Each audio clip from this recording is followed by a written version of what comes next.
Los hermanos sean unidos porque esa es la ley primera.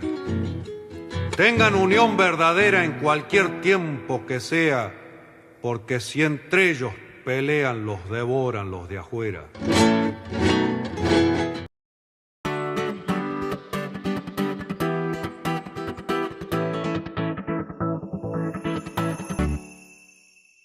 Nunca más. O sea, digamos, por Carlos Caramelo. Voz, Alejandra Benaglia. Si los pesados, mi amor, llevan todo ese montón de equipaje en la mano, oh, mi amor, yo quiero estar liviano. Charly García. Tengo un amigo que en los años de plomo era delegado en su colegio secundario, un importante de Capital Federal, que tiene detenidos desaparecidos en su alumnado. Perseguido, tuvo que alejarse no solo del establecimiento, sino del país. Regresó para la primavera alfonsinista y en los 90, cuando se descubrió una placa en memoria de los mártires, fue invitado. Fui a la misma aula en la que cursaba. Me senté en el mismo banco en el que me sentaba hasta que tuve que rajarme, me contó un día absolutamente conmovido. Venían mis compañeros de entonces, cabeza gacha, a decirme, no sabíamos nada. ¿Te das cuenta? Yo, que era su delegado. Mi persecución, mi tener que irme, eso era la certeza de que sabían y sin embargo me negaron de nuevo. Me negaron 2 veces. Cuento esta historia chiquita y dolorosa porque la sociedad parece dispuesta a negar todo otra vez, ya no a fingir demencia, sino a ejercer olvido. Como si eso, que está ahí nomás, apenas 40 años atrás, un soplo de historia, no hubiese ocurrido, como si fuese un mal sueño que se borra al despertar. Roto el pacto fundante del nunca más en la liviandad judicial de destratar la tentativa de asesinato a una vicepresidenta en funciones, antes 2 veces presidenta, violentada la pirámide jerárquica al abordar la investigación del intento de magnicidio en el tono de una jodita pergeniada y ejecutada por un grupo de loquitos sueltos, la sociedad, como decía Licurgo, el mítico legislador espartano, no obedece las leyes, si no le dan ejemplo de obediencia a los magistrados. Se sube a todos los bondis que circulan por las redes y termina viajando a La Rioja cuando quería ir a Río Janeiro. Los dinosaurios. El 11 de julio pasado, hoy se cumple exactamente un mes, luego de la parada militar por el Día de la Independencia, cuando todavía resonaban los ecos de la fanfarria y los efluvios marciales perfumaban aún por la avenida del Libertador, un grupo de diputados y diputadas de la Libertad Avanza, arriados por el paranaense Beltrán Benedict, en una combi provista por la propia presidencia de la Cámara Baja, llegaron a la cárcel de Ezeiza para compartir el ya conspicuo picnic con los genocidas. Transcurridos ya 30 días, la cuestión no ameritaría mayor análisis. Esto, si no hubiese ocurrido antes que esta semana que pasó y gracias a algunas declaraciones y proyectos de ley presentados, incluso por cierta diputada que participó en el mitin, una que suele lucir un patito en la cabeza del lado de afuera, digo, el tema se recalentó al punto de obligarnos a recuperar algunos de esos dichos, acaso los más desubicados, falsos y peligrosos que hemos escuchado en lo que va del año. Comencemos por Lilia Lemoine, casi una habitué de nuestro panorama dominical. Esta chica, que si fuese Pella hubiese muerto, en un videíto levantado a la red X sostuvo que lo que hicieron sus colegas fue una visita humanitaria. Pensaba decir que había sido una visita higiénica, pero la convencieron que, por razones de edad, de los represores detenidos, esa era muy poco probable. Además, indicó sueltita de cuerpo que era gente que estaba, en algunos casos, ilegalmente detenida por Néstor Kirchner y que esto era innegable. A esta altura de la soirée se hace casi imprescindible que una diputada que dice tamaña barbaridad por ignorancia o por malicia sea sancionada de alguna manera por las autoridades de la Cámara.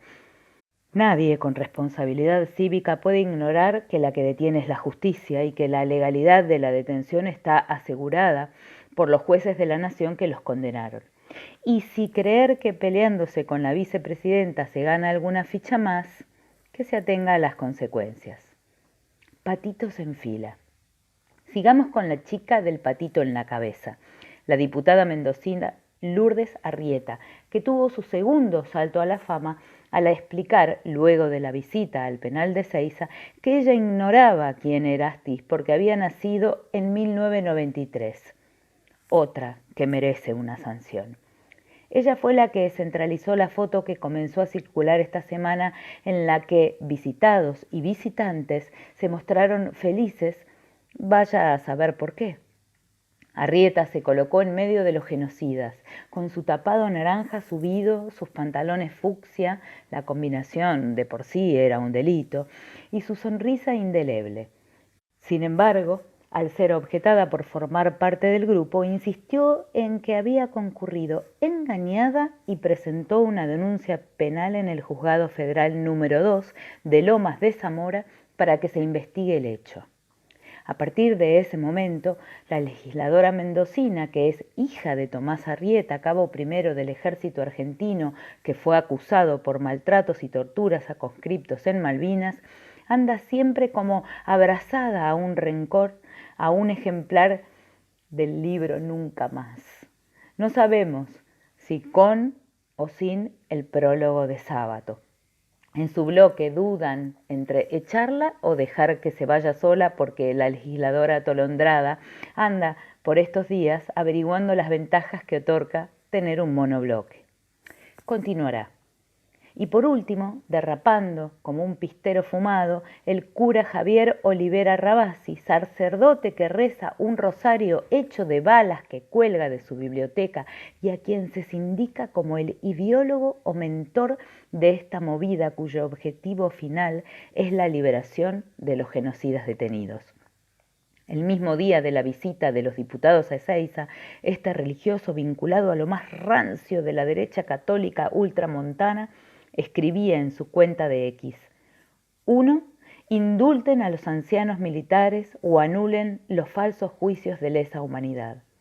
Y 2. Reparen la venganza kirchnerista que lleva más de 20 años contra los jóvenes militares que cumplían órdenes. 3. Anulen la ley de defensa de la democracia que lo impide. Fue precisamente este sacerdote el que en marzo de este año reunió a una veintena de jueces, abogados y diputados en un coqueto edificio de la calle Montevideo al 700 para comer unas empanadas y diseñar esa estrategia efectiva que permita a los militares condenados por delitos de lesa humanidad volver a sus casas e incluso andar por la calle. Naturalmente, en toda esta movida que continuó pasándose facturas de diferentes montos, aparecen nombres como el de la ministra Bullrich, vieja fomentadora de la libertad a los represores que parece haberles dado una señal a los diputados del picnic, Victoria Villarruel, reinstaladora de la teoría de los dos demonios emplazada en el primer prólogo del Nunca Más, Martín Menem, que se quiso hacer el boludo como peluquero que erró el tijeretazo y no lo dejaron, Gabriel Bonoromi, presidente del bloque libertario que intentó tirarla a la tribuna y profundizó la rebelión en la granja, y naturalmente Oscar Sago y Marcela Pagano tendiendo puentes y cerrando esclusas mientras tratan de llevar agua a su molino. En el peor momento. Claro, del lado del frente no se pueden hacer peor las cosas. La especie de la Fer Alberto Fabiola, sumada a otras antiguas como la de Insaurralde y luego la de Fernando Espinosa, sin olvidarnos de Mauro Rojas, tesorero de Hurlingham, casi pone a todo el espacio a la defensiva, pero sin saber defender, lo que complica aún más la perspectiva y paraliza. A partir de algunos hombres o nombres se discuten políticas. Que si Alberto fue el promotor de los temas de género, entonces nada sirve. Si un golpeador es además un hipócrita, entonces hay que derrumbar décadas de trabajo de miles de mujeres y hombres que empujaron para la institucionalización del fin de la violencia femicida. Que si, vamos, vicios privados, virtudes políticas. Ha habido más de 30.000 llamados solo en la ciudad de Buenos Aires a la línea 144 en lo que va del año. Profundicemos esos logros. Lo demás va por el lado de la justicia. Necesitamos aprovechar eso y no rendirnos ante este avance negacionista en todos los campos. Alberto es golpeador. Ok, pero los pobrecitos octogenarios que los diputados visitan en prisión eran, además, violadores y torturadores y ladrones de criaturas y asesinos y desaparecedores. ¿Y cómo se puede recular por la acción de 1 o 2 o 10 hombres inmorales de los sectores populares cuando los que te empujan defienden el terrorismo de Estado? Pasan por el peor momento del gobierno de la Libertad Avanza. Ahora es cuando el peronismo, o lo que fuera que sea hoy ese espacio, debe estar articulado, parado de manos por las trastadas que Milei le hace a la provincia de Buenos Aires, donde reside el mayor capital electoral opositor, evitando que se le fuguen aliados, conteniendo a los que peor están. Ahora es cuando los que profesan los dones de la dignidad y la empatía deben trasladar la mística de esa reunión del viernes en La Rioja, cuando el gobernador Ricardo Quintela, en medio de la jura de la nueva constitución de la provincia, en un acto de peronismo puro, subió al escenario a un Axel Kicillof encendido que arengó: cuando hay un gobierno nacional que deserta, las provincias se unen, se acompañan. Ojalá. Acompañamiento. Eso andaría necesitando el pueblo de la nación. El pueblo oprimido y sojuzgado por políticas destructivas que solo pueden sostenerse en la amenaza y la represión. Eso estaría buscando la sociedad que dio una alerta en la estación de trenes de Constitución cuando un hombre, harto de esperar un tren que no llegaba, seguramente cansado de un trabajo que acaso no le permita llevar lo imprescindible a su hogar, saltó un molinete y fue golpeado por un policía. Ahí el minúsculo pero contundente estallido de hombres y mujeres del pueblo que se abalanzaron sobre la gente del orden y lo ordenaron. Pequeña batahola, gran enseñanza. No tiren más de ese piolín invisible. El Chile que imaginó Pinochet y pretendió cristalizar a través de una constitución hecha a medida, se hizo añicos por un tarifazo de 3 centavos de dólar en el transporte público. Si eso empezara a cocinarse en nuestra patria, si todo el dolor y el temor comenzaran a convertirse en furia, los dirigentes, consubstanciados con el pueblo, deberán estar a la cabeza de la protesta. Y por ahora no son muchos los que están a la vista. Axel, Quintela, Pablo Moyano, Juan Grabois, pocos, muy pocos. Tan es así que la Iglesia vuelve a ocupar su antiguo lugar contenedor en figuras como la de Monseñor García Cuerva, que en su homilía de la fiesta de San Cayetano advirtió que nuestra patria está herida, medio muerta. Números crueles. Hace hambre y hace frío en el rincón del 55% de pobres, pero Sandra Petovelo sigue mezquinando no solo alimentos, sino también frazadas. Es más, las exhibe en tono de burla. Se saca fotos recorriendo las montañas de abrigo que nunca va a entregar. Y si miran bien la foto, su cara tiene esa media sonrisa perversa de los que saben que están haciendo daño. Inexplicable en un gobierno al que no hay ningún dato que le dé bien, pero ninguno. En 5 de las 8 encuestas aparecidas en la primera semana de agosto, el presidente presenta caídas sustanciales en su imagen positiva. Su peregrinación en busca de dólares frescos es un fracaso. Viajó con un sector del Círculo Rojo a Vaca Muerta y apenas si consiguió apoyos de pico. Encima, luego cruzó a Chile, pero el presidente Boric se negó a recibirlo. Un papelón. En lo que va del 2024, ha ejecutado un 30% menos del presupuesto, según informe del CEPA, respecto del mismo periodo del año anterior, con la diferencia de que además los servicios de la deuda pública representan el 11% total de los gastos. Un gobierno que ha recortado fundamentalmente en programas de la seguridad social como la pensión universal para el adulto mayor, con un 47% menos, y las transferencias al PAMI, con un recorte del 48%. La gestión educativa con 97% menos para el Fondo Nacional de Incentivos Docentes y recortes del 86 y 98% para el programa Conectar Igualdad y para la infraestructura y equipamiento, además de una paralización casi total en la obra pública que registra caídas cercanas al 100% en programas como apoyo para infraestructura en municipios y obras de seguridad en rutas nacionales. Una cuestión llamativa es que un programa económico que sostiene estos ajustes en la posibilidad de mostrar un sólido aparato represivo también ha recortado el presupuesto de las fuerzas federales, 26% menos la policía y otro tanto para Gendarmería Nacional, menos 18% para seguridad aeroportuaria y menos 25% la prefectura naval. Lo mismo ocurre con las Fuerzas Armadas, esas con las que amenazan salir a la calle y que en relación al 2023 han perdido 13% el Ejército, 18% la Marina y 14% la Fuerza Aérea. La confianza en su poder de fuego probablemente se sostenga en un sustancial incremento del 17% para el Estado Mayor Conjunto. Como siempre, con Milei en el poder, los que ganan son los jerarcas. Adiós a la política. La semana también se encontró con un Mariano Macri, el hermanito de Mauricio, denunciando lo que antes había denunciado, pero después desdenunciado, tipo cuento de la buena pipa. Solo que esta vez la denuncia es penal y por esas cosas del azar y los hados cayó en el juzgado de Ariel Lijo, archienemigo del expresidente, hoy de nuevo al frente del PRO. Macri sostiene en la intimidad que este juez lo quiere mandar preso y fundir a su familia. Esa certeza debe emanar de un secreto que Mauricio tiene guardado en el fondo del arcón de su corazón pétreo y que, por supuesto, no ha confiado a nadie.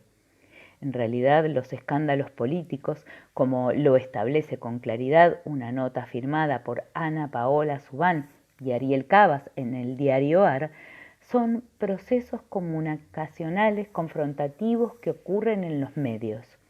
Permiten a la ciudadanía castigar conductas impropias de los políticos por medio del escarnio público, lo tolerado y lo intolerable. Ocurre que las acusaciones, en una semana en la que 2 expresidentes aparecen hackeados por temas judiciales de carácter penal, Fernández por una denuncia de violencia de género y Macri por defraudación y lavado de activos, requieren de una lectura subacuática.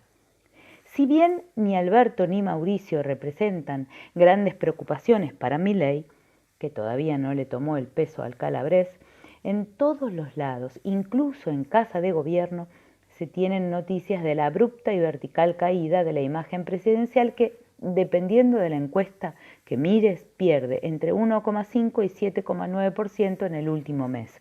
Esto incluso contando a aquellos que hacen fuerza peligrosamente para que los números del líder libertario den positivos. Entonces, ¿el peligro es el desbarranque del jefe de La Libertad Avanza? No, fue puesto en ese sitio para terminar como víctima propiciatoria de este proceso neoliberal de destrucción del país. ¿Acaso no tan rápido, pero chivo emisario al fin? La única duda radica en saber si, además de finalizar cargando las culpas, irá preso.